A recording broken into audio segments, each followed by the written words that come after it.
Communication enabled. Enabled? You gotta be kidding. I've got nothing but snow here. What's going on? I thought we had a lock. I don't know. We're through the firewall, have full control of the tower, the logo was up and looking good, then nothing. Hey, what's happening back there? We lost the whole transmission. Hold on. I'm running a system diagnostic. Hard drives are fine. The network's still up. Modulation is within limits. Let me check this satellite. Got it. Tracking is off. I'm gonna realign. We'll dial it in and let's get back online. We don't want underground members seeing this snow when they try to get the transmission. You've got the wrong bird, unless we're transmitting Spunko's commercials. Hang on. Hang on. We're hanging on dead air. Let's go. Okay, I'm reestablishing the lock. Picture should be clearing up.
Web systems.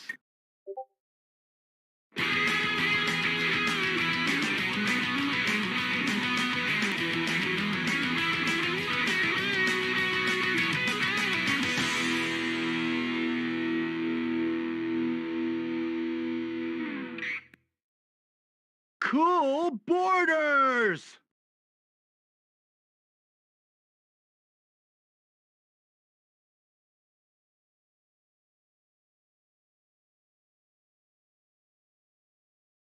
Go for it!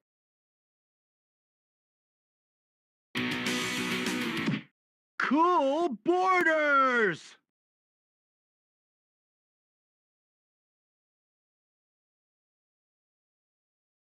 Go for it!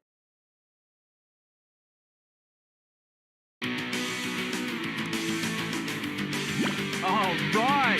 Today we're gonna go to the extreme on some of the most insane courses to explode this race, and you'll be known as the course champ. So let's showtime!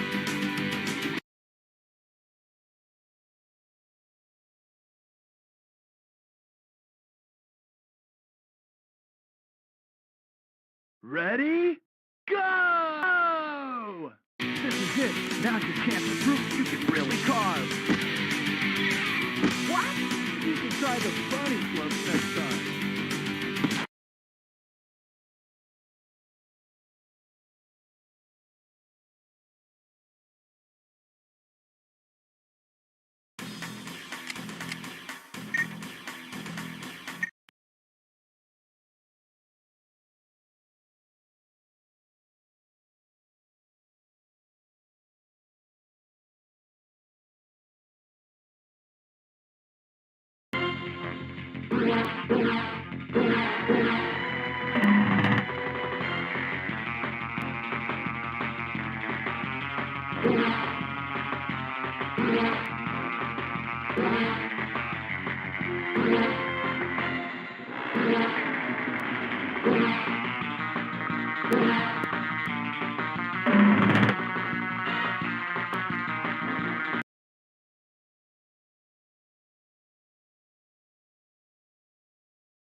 どうして退くことができよ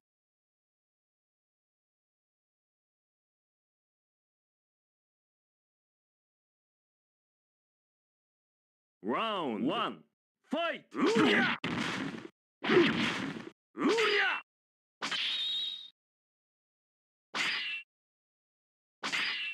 うりゃととと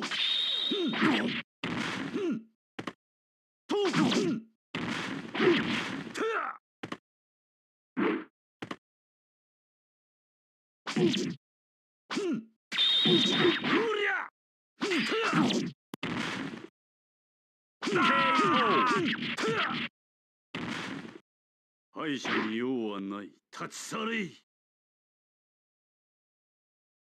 Round 2 Fight! はっうりゃとは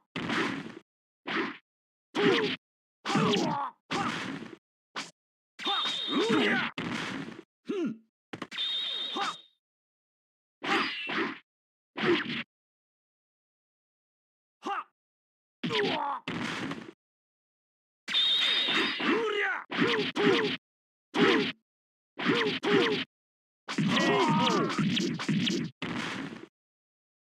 いつでもお相手しましょう。ファイナルラウンドファイト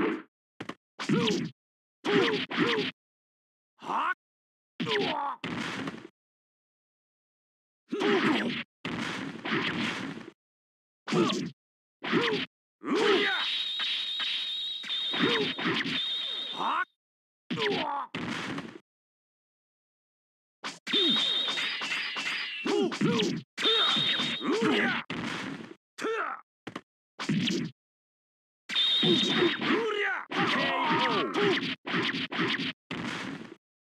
いつでもお相手しましょう。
Twisted Metal was really inspired, I think, by myself and a fellow designer, Mike Yam at Sony.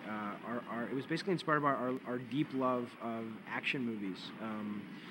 You know, a lot of critics, I think, and people sort of say, you know, do we really need another car chase and things like that? And everyone's always bashing on car chases, but we love car chases. And, you know, what we really wanted to do with Twisted Metal was sort of give players the opportunity, and you know, as importantly, give ourselves the opportunity to actually participate in an interactive car chase, to actually be behind the wheel of a car chase, like in the movie Speed or Terminator or The French Connection. That was really the whole creative inspiration, and then it just happened to come along at a time when the technology was right. When we met with our developers, Single Track up in Utah, that was really the first time that we had really experienced affordable 3D that, you know, your home consumer could buy.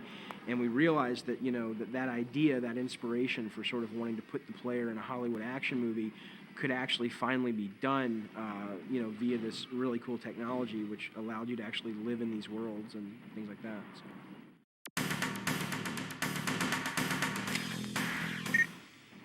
The first one wasn't. The first one was, I think the first one had all the heart that we wanted it to have. I mean, the first one is very much sort of like, we always compare it to sort of like a garage band version of, you know, what ultimately the game ended up being, which is Twisted Metal 2. The first one had all the heart that we wanted it to have, but it lacked a lot in terms of presentation, gameplay, things like that. But it wasn't until the second one that we were really able to make the game everything that we originally intended to make.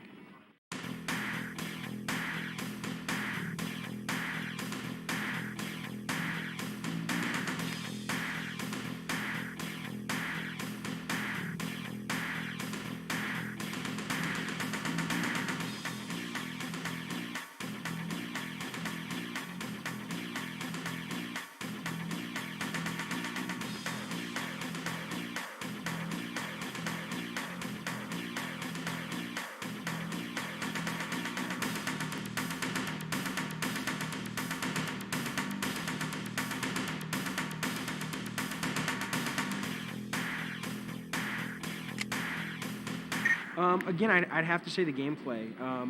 You know, there's a lot of things in Twisted 2 that I'm real proud of, that I think that everyone involved with the product really, you know, put into it and should be proud of. But the most important thing to me about any game, and especially Twisted 2, is just the jump in gameplay from 1 to 2, and the fact that, you know, especially when you're competing with a friend and you're fighting with a friend, it's such a richer experience. There's so much more strategy, so much more depth to what you can do that I think that's the thing that I'm really most proudest of, that we were able to learn what it takes to get that gameplay and figure out how to execute it.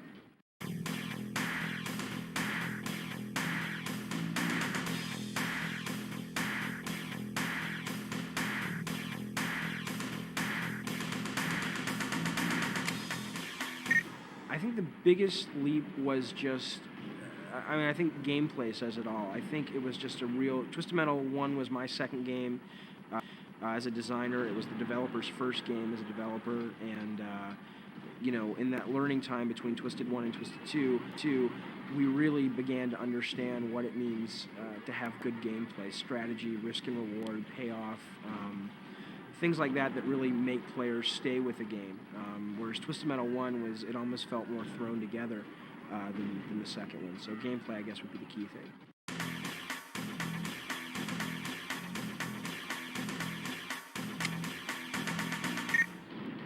You know, I really like mapping. I think mapping is just, you know, the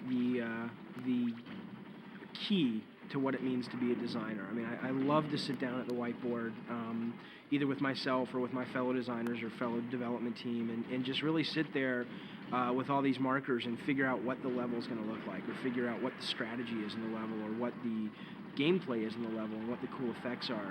That really is the most fun. Not only because it's you get to let your imagination run wild, but because, you know, 12, 13, 14 months later, you get to see that, you know, terrible looking stick figure map on your whiteboard in your office is now translated into a playable video game with great graphics and sound and playability. So I think mapping would be the most fun thing that I do.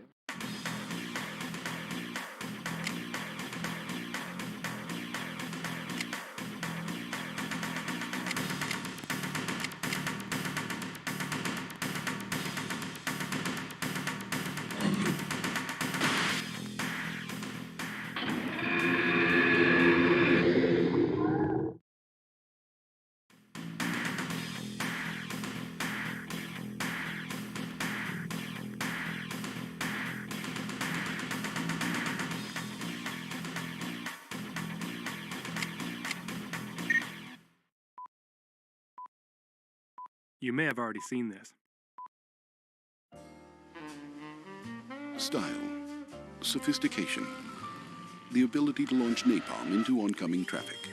If these are the things you look for in an automobile, it's time you test drive Twisted Metal 2. Fully automated weaponry, dual rocket launchers, and the new APS flamethrowing system. All standard. Drive the 1997 Twisted Metal 2 on PlayStation from Sony, and let style be your weapon. Now we're going to show you what it took to make this ad. The Underground has asked me to give you an eyewitness account of the making of the Twisted Metal 2 TV commercial. I'm David Bamberger, the product manager for Twisted Metal 2, and I accompanied the film crew to Prague and saw how they captured the look and feel of a luxury car ad. Prague was the perfect city. It's located in the Czech Republic and has a rich, glamorous feel that we were looking for. We were lucky to find Monique locally. But to get the properly arrogant male lead, we had to import Timothy from England. He actually turned out to be a nice guy. Of course, the real star of the ad is this fully loaded, heavily armed car. Style, sophistication, the ability to launch napalm into oncoming traffic. Of course, a missile launcher wasn't a standard feature in these big American cars, so we added one. 3, 2, 1, go! 3, 2, 1, go! Instead of using a computer composite, we used a real explosion to get the reflection you're about to see in the actor's glasses. Ability to launch napalm into oncoming traffic. If these are the things you look for in an automobile, it's time you test drive Twisted.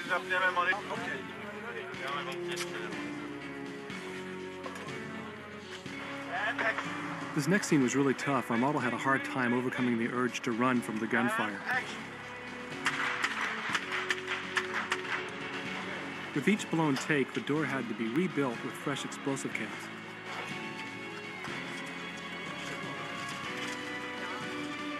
And action! With only one door panel left, she pulled it off perfectly. All standard. Drive the 1997 Twisted Metal 2 on PlayStation from Sony. This is one of the last shots we did because the flamethrower actually melted the hood of the car. And let style be your weapon. The crew somehow found this big American car in Prague. They worked on it non-stop for a week and turned it into this twisted metal weapon of mass destruction. It wasn't street legal when we bought it, and it certainly wasn't street legal after. Well, there's your inside look. And remember, drive angry.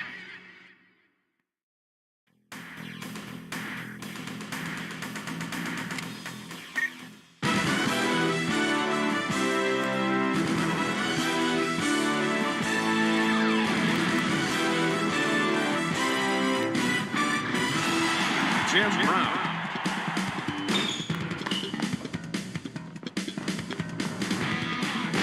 Tim Brown came into our motion capture studio, and the result you can see in the game, the smoothest animation in a football game today. That kind of stuff to expose you really, to see how they could take the running and put it on the screen and fill it in with animation or whatever, and it ends up being a little football player in the game doing exactly what you were doing.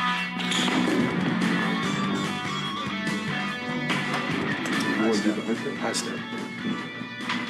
So what it does is for each frame, it will go through and it will figure out where each of these dots actually were. They really don't mean anything until you start moving them. And once you start moving them, you can see basically where the hips and the knees and the ankles and all the joints are.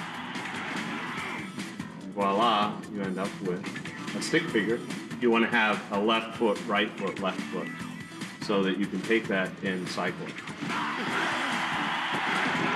It was really fun to be here with these guys and see how much they really put into making sure that these games are exactly how the guys are doing on the field. One play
E3 is America's largest trade show dedicated to the video game industry. You might have read about it in gaming magazines and maybe even seen a few pictures. But now, through the use of time-lapse photography, the Underground takes you for a quick look inside E3 and the making of Sony's outrageous booth from the ground up.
Rage Racer.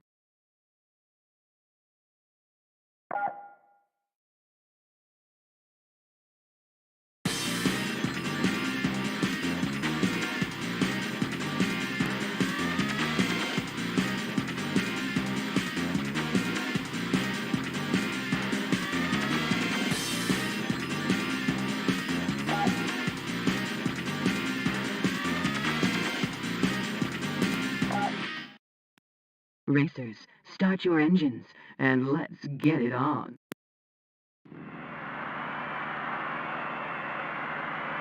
Three, two,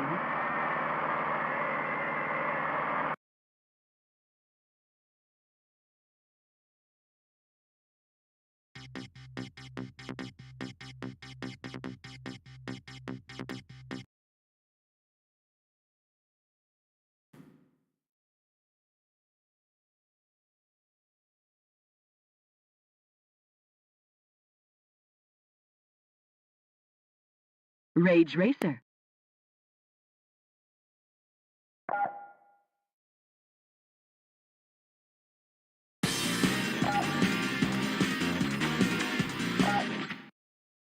Racers, start your engines, and let's get it on.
Rage Racer.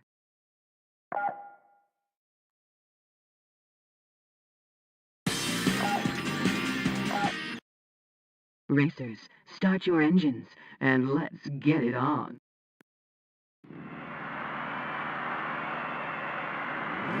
3, 2, 1, go! The race is on. Doing what you've done. Okay, final lap. Keep it cool.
Okay, it's the last race. Keep it up.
Ready and action. From Sony's space... From Sony's PlayStation. I thought that. From Sony's PlayStation comes the greatest hits, all your favorite. From Sony's, I'm sorry. All your old favorites. Like the soft sounds of and the gentle crack of Sophia's whip. even the hilarious antics of Sweet Tooth, that marvelous clown. And all for just 20. Like the soft sounds of swarming missiles. That's right. The PlayStation's a mere $149. You can also get leading titles. Like Crash Bandicoot and Jet Moto. Moto. The PlayStation is a mere $149, and you can also get leading. But wait. Oh, That's right. The PlayStation is a mere $149. You can get other leading. Oh no, Okay. And you can also get. And you can also get leading titles. like Crash. You can also get leading titles. Like Crash Bandicoot. Here we go. It's a party!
Welcome to the All-Star Game. The Western Conference All-Stars control the tip. Three-point basket by number 20, Gary Payton. Intercepted. John Stockton.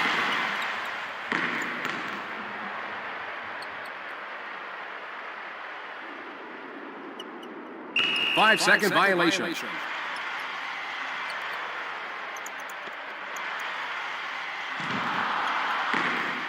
For two.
Round one, fight!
Round two, fight!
Go, go, go!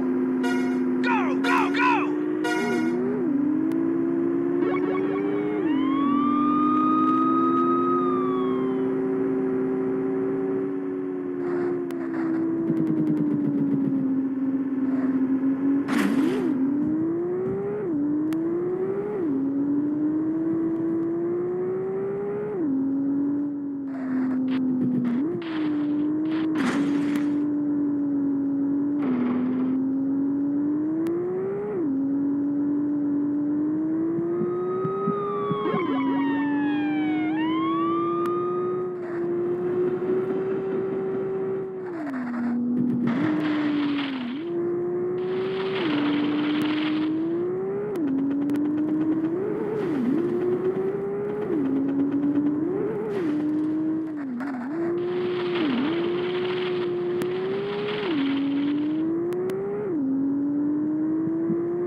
95年の8月にシーグラフという In August of 95, one of the U.S.'s largest CG conventions, SIGGRAPH, was held in L.A.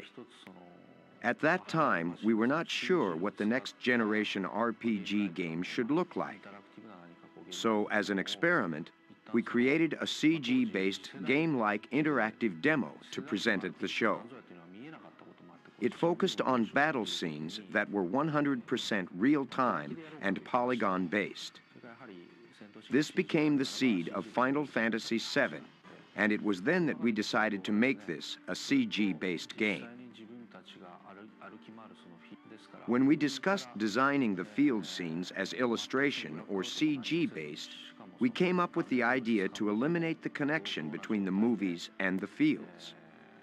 Without using blackout at all and maintaining the quality at the same time, we would make the movie stop at one cut and make the characters move around on it. We tried to make it controllable even during movies.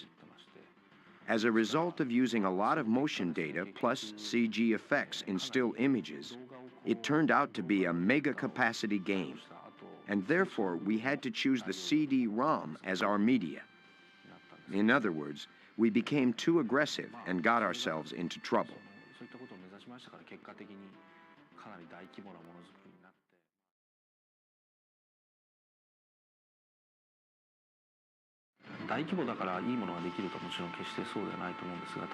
A larger developing team will not always create a better game. But when a project moves onto a scale such as this, you get to spend a lot of money and work with a highly qualified staff. We were able to use many high-end machines and work with a staff of approximately 100. And I believe this was one of the largest game development teams in history.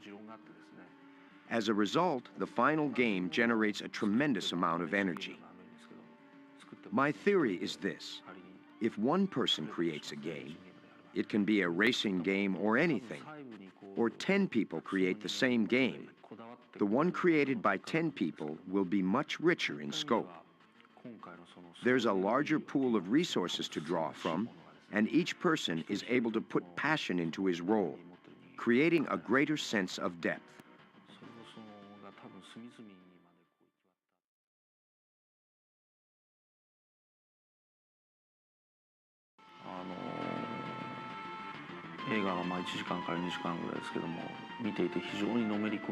It is easy to get emotionally involved with both films and games, although in different ways. Adding certain interactive aspects to films, however, I believe that players can get further into them, even become one with the visual images. I have always emphasized visual and sound effects because rather than making my games equivalent to films, I want my games to surpass films. That is my goal.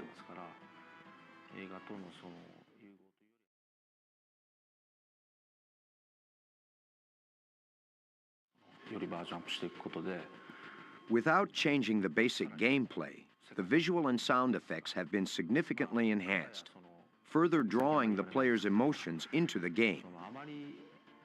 One-way RPGs force too many images and too much sound on the players, robbing them of the feel of control.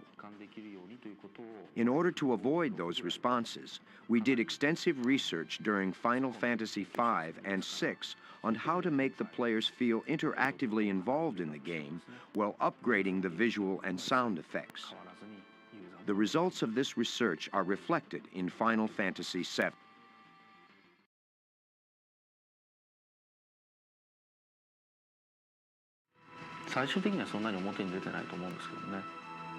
When we were creating Final Fantasy III, my mother passed away.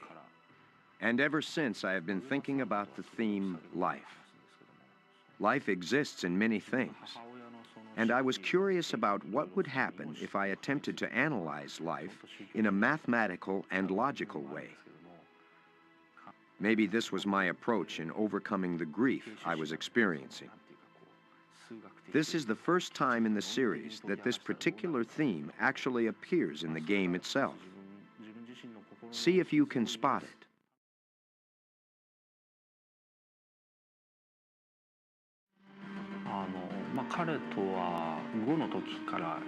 I have been working with him since Final Fantasy V.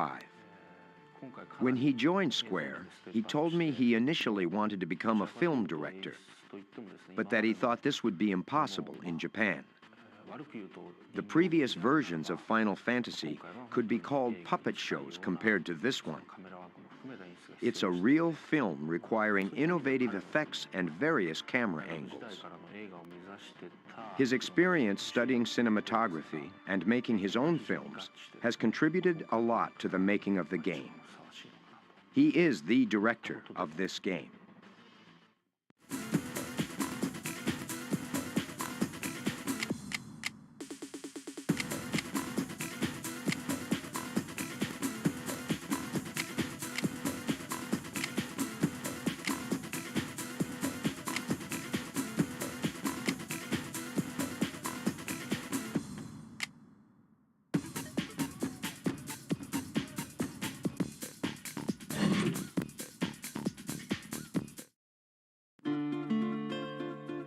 PlayStation offers the strongest games in every genre, and role-playing games are no exception.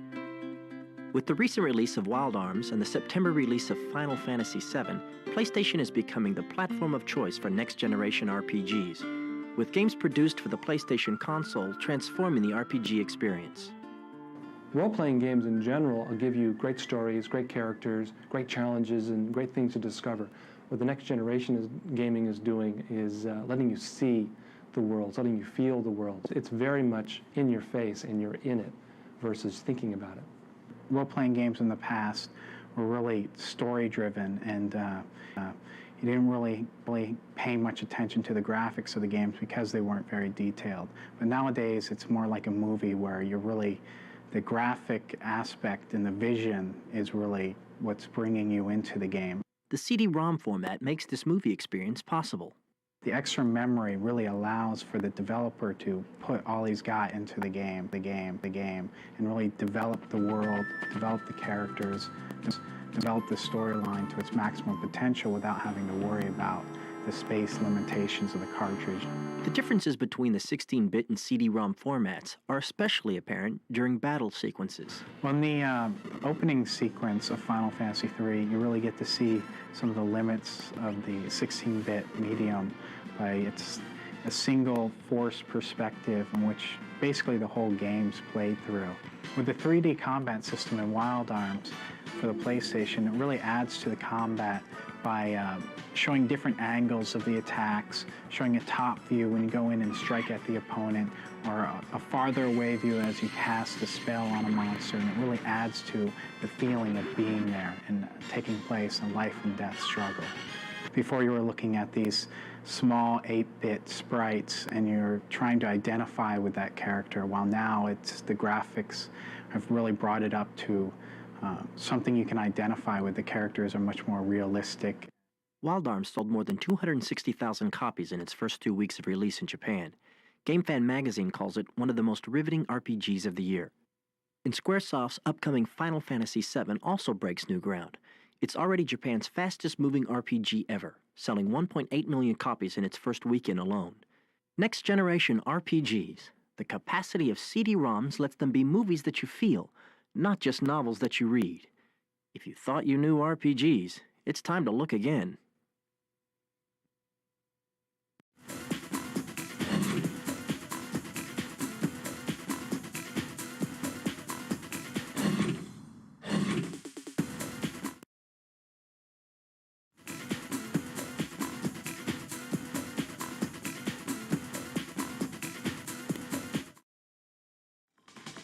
Get ready. You know that great video game you've been carrying around in your head? Only one gaming system offers the opportunity to make games and build skills to become a hot developer. NetEurose is a radical new development system that lets you create your own games for the PlayStation. All you need is $750 and the programming know-how.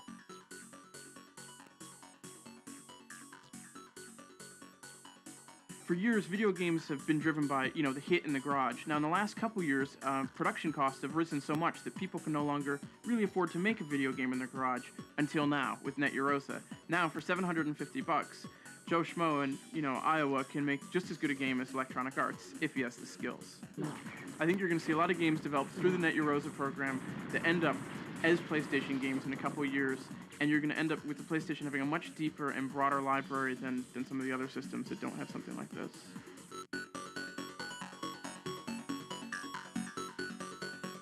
Our vision for the Net Rose program is to establish a new creative community of home enthusiast software developers on the PlayStation.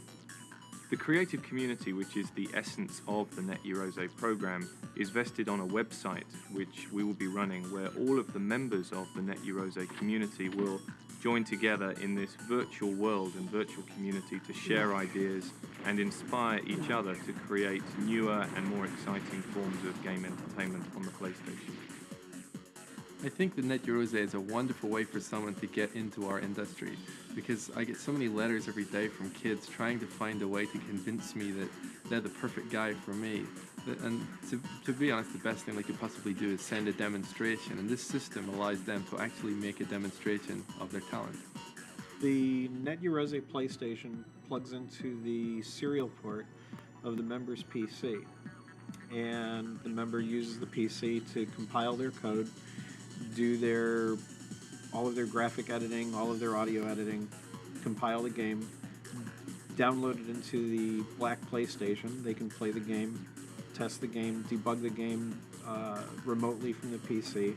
When they're happy with it, they can send the executable up to the Net Rose member website so that they can share it with other members.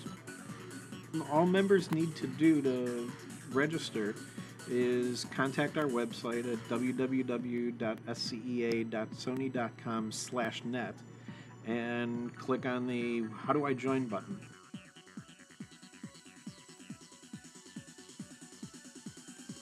I'm going to be looking very closely at the Net Rose site. I'll be downloading the demos. I'm getting myself a system for home, so you betcha I'm going to be watching for a spark of talent, and when they appear, I'll be sending them an email.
Ready and action. From Sony Space.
You're probably wondering why I brought you here, sir. Everyone knows we've got one of those, Jenkins. No, not that, sir. Over here.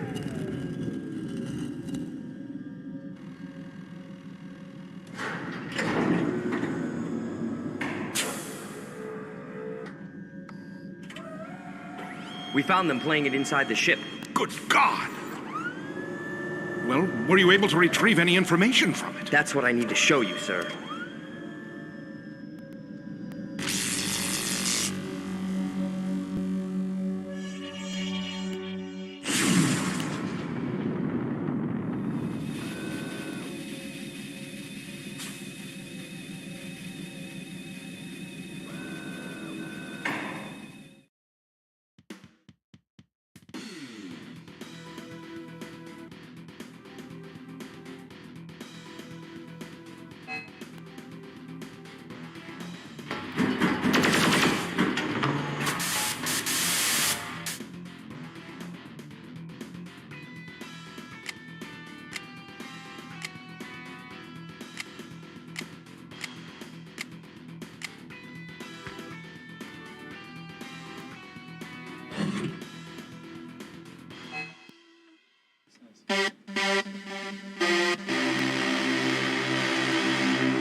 Like your typical sound engineer, started out in bands in high school and recording, basically, and was more interested in what was going on the other side of the glass, so to speak. So I went to Berklee College of Music and studied audio engineering, and then headed out to Hollywood and basically paid my dues in the recording studios, getting coffee and running errands. I started out doing some consulting for some video game companies. And then the opportunity here at Sony presented itself to build a recording studio, to build this facility, to do what I needed to do. A big part of my job here is sound evangelist, to go around to the producers and be involved from the beginning of the project.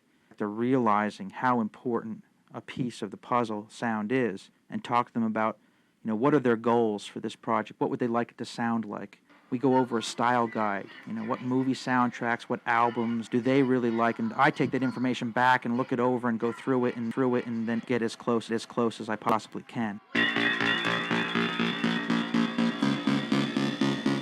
Now I've got a few people that help me out. There's not enough hours in the day. I've got a guy named Nate Brenholt, who is an amazing sound designer. He can do amazing things with an oscillator. He can usually be found in his office doing a typical laser blast, gunshots, footsteps, explosions, except his are always a little bit huger, a little bit bigger than everyone else's.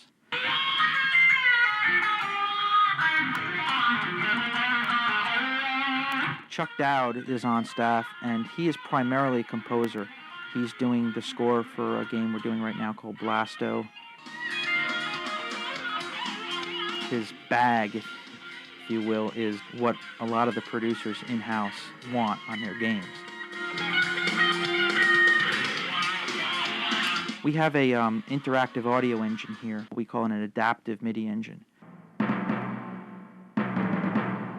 Chuck is composing the music for Blasto in such a way that it requires him to actually program the musical score to interact with gameplay. So as you approach specific sections of a map, are attacked by some number of enemies, the musical score will actually adapt to that situation, get more exciting, get more intense, get darker.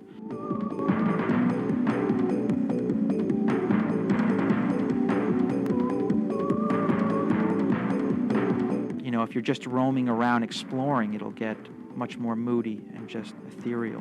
And to the point where if you roam around long enough, the music will actually stop for a while, which is actually even more dramatic, because then when you come around a corner and there's an enemy, you'll get this explosive music will enter back in.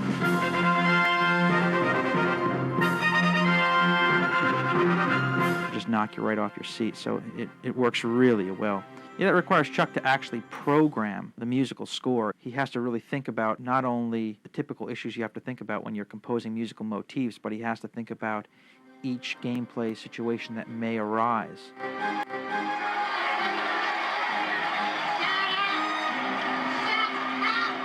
It's amazing how it affects gameplay, how it really just punctuates the emotion. The goal is really to just have the person play the game and go, wow, that was an amazing experience. They might not even be able to put their finger on why it was so much better than the last game they had in their PlayStation. It's just going to be one of those subliminal elements that just heightens the experience. And it just shows the potential that the PlayStation has for sound generation. I think when people get this game, they're going to hear the thing perform like they haven't heard it perform before. I'd help you out, but I don't have a spatula with me.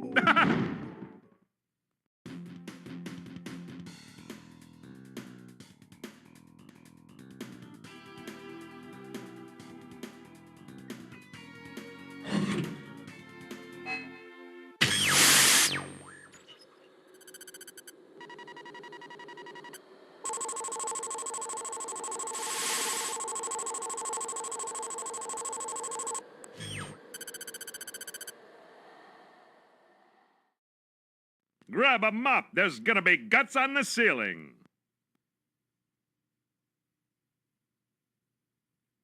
Yikes! Ow!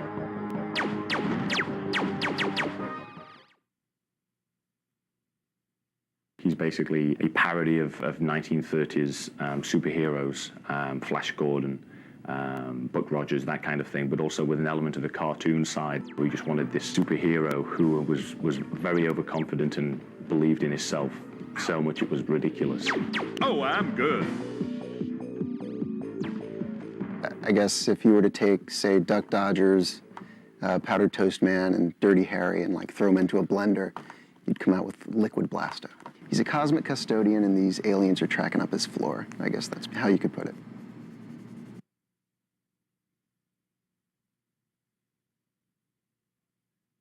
Hot damn, I'm good. When we heard Phil Hartman was going to be the voice for Captain Blasto, it was a big relief for all of us because he was pretty much our first choice.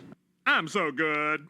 When we first started developing the character, we'd come up with voices and constantly mimic Blasto, how we wanted him to sound. And all of us would say, you know, like Phil Hartman. Hot damn, I'm good.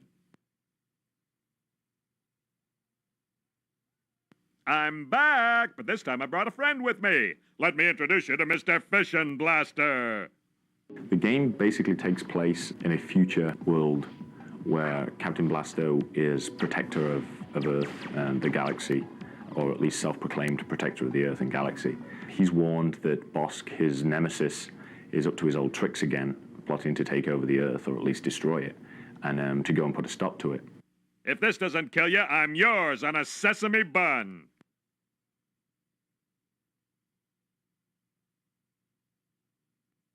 Ouch, I'd say mankind is up crap creek without a spooge hammer. And now I've got to clean it up. You look at our game, and it looks like a cartoon. It's like a 3D cartoon, and I don't think there's been the quality animation in a game yet. We decided to have the levels work seamlessly with one another because video games that had been done before are always very linear and level-based. We didn't want to do that. We wanted it to be that, you know, he would walk seamlessly from level to level to level and be able to go back.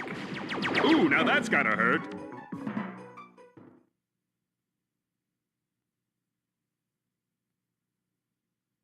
Does a Terrian bat fart propane? Blasto in his initial stage, I don't even think he was human at that point. I was playing around with some different characters, some anamorphic characters. I wanted some sort of a space hero that would be fun, something that maybe had the feel of, say, Duck Dodgers. Better have a doctor take a look at that one. Because I really, really love that stuff. But then eventually tried to work it into more of a humanoid type character. Damn, got you all over my shoe. We felt that the personality in the character could really add a lot to a game that we were wanting to do, which was this 3D roaming free environment. So the three of us, you know, pushed around a few ideas with this personality.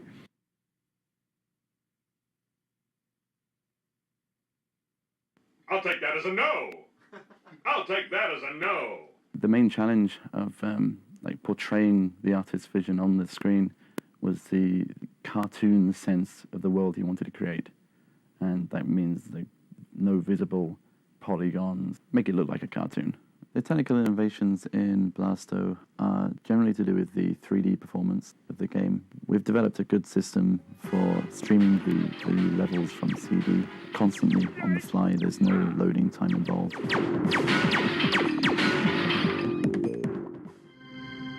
Uranus is littered with extra crispy bad guys. You might want to send somebody up there to hose the planet down. Either that or have a bake sale.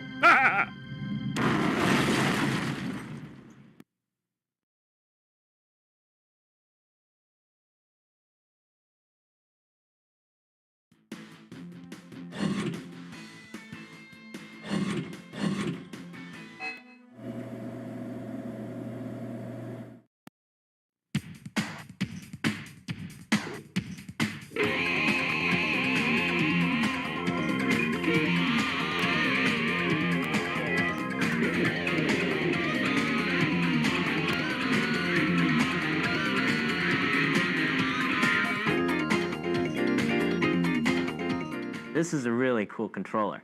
It really has a lot of flexibility in the sense that, as in previous games you've created, they supported digital. What we have with the analog is you're able to now fluidly control your game in many different ways. We're starting off in digital mode, and as you see, I'm accelerating, and every bit of turning, I'm actually hitting my directional button.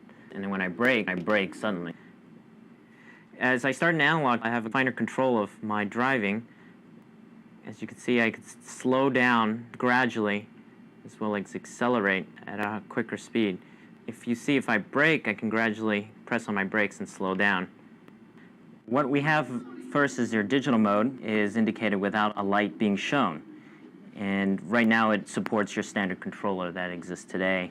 If we put it into the analog mode, indicated by the red light, we now support these features. And we can control the game itself by moving the joysticks. What happens is the developers may have the option to use these as optional features, such as maybe the car honking or looking in reverse. So here at Activision, we're really stoked to be able to use the analog controller, especially for Apocalypse in particular. Our game involves 360 degrees of movement and firing. So with the D-pad, you can hit, pretty much anything you need. But with the analog controller, if you want to hit 22.5 degrees to shoot the guy in the corner room that's trying to take you out, all you have to do is put the controller at 22.5 degrees and you got him. And I really don't think anything can offer more control than that. So here at Fox, we're working on this new game called Croc, Legend of the Gobos, which features this lovable crocodile who lives in this full 3D world. The Sony analog pad makes a whole new experience compared to a digital system where you have to rotate and move forward and rotate and move forward. But once we switch in the analog system, you're just moving really fluidly. In Crash Bandicoot 2, we are using all of the analog joystick capabilities. If you want to walk slowly, you just push the joystick a little bit. Basically, just point it in the direction you want to move, whether you're walking or riding a jetpack. I'm really excited to be able to bring this to PlayStation owners throughout the world. What they'll find is that the PlayStation is just as capable of doing free-roaming, dynamic 3D games as any other hardware system. At China, we've been waiting for years for a new input device to be made. But Sony, by making this dual analog controller, have really made a huge difference to the feel of the games. Last month on Underground, I was playing Porsche Challenge. I played it using my normal joypad at home, and then Sony sent me one of these in the mail, so I plugged it in, and my first go, I got like 5 or 6 times farther in the game on my first try. And it was simply because you can set the angle of the wheels of the car, just like you're driving a real car, by the pitch of the little sticks here. The analog controller allows you, the player, the ability to have finer control in your game, not just on and off, but all the points in between. Yeah, what I'm really excited about is that we can do this on Sony. We don't have to go do it on Nintendo, but I probably shouldn't say that.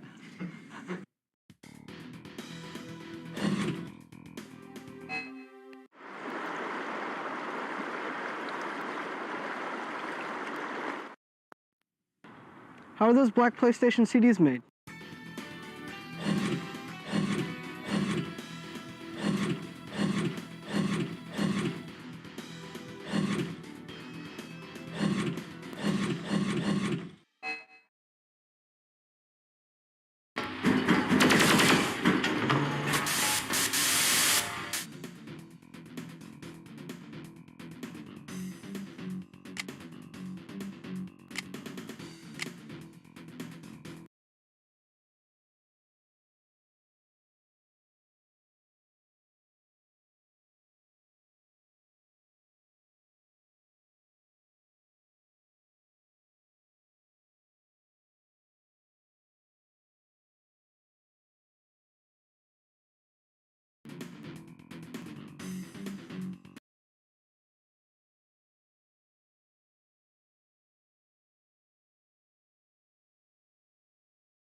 you.